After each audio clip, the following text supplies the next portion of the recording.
चंद्रुत परिवार के एक पति पत्नी में काफी बड़ा झगड़ा हुआ।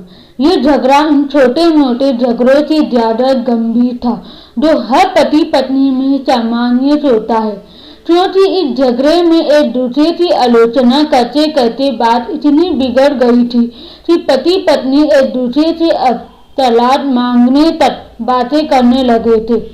चंद्रुत परिवार के बाकी के सभी लोग बहुत परेशान हो गए और वह सब किसी तरह इन दोनों को समझाकर इस झगड़े का अंत करना चाहते थे।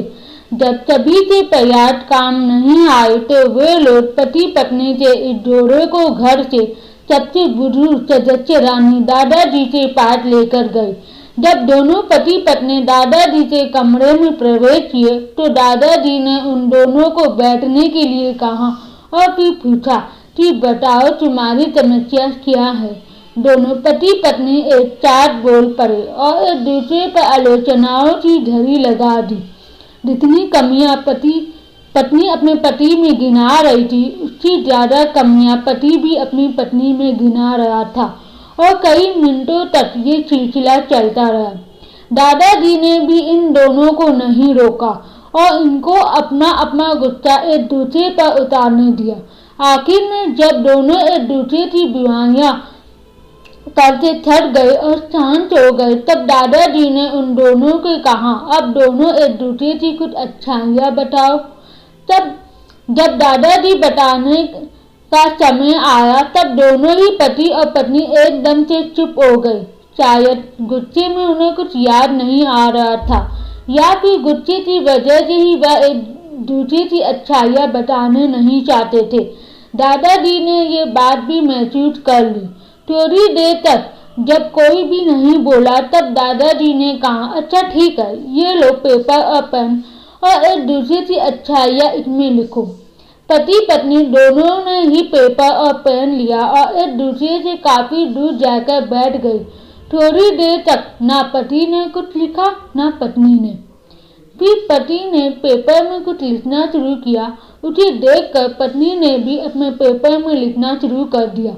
ऐसा लग रहा था जैसे दोनों एक दूसरे से कंपटीशन कर रहे हो। काफी समय तक दोनों ने पेपर में लिखा और जब पेपर लिखावट से भर गया तब दोनों ही अपना अपना पेपर लेकर दादाजी के पास उन्हें देने के लिए गए। दादाजी ने उन दोनों के ही पेपर लेने से मना कर दिया और कहा कि अपने अपने पेपर एक दूसरे को दे दो और अब एक दूसरे के पेपर पढ़ो। पति ने पत्नी को और पत्नी ने पति को अपना पेपर दे दिया। वह एक दूसरे से पेपर पढ़ने लगे।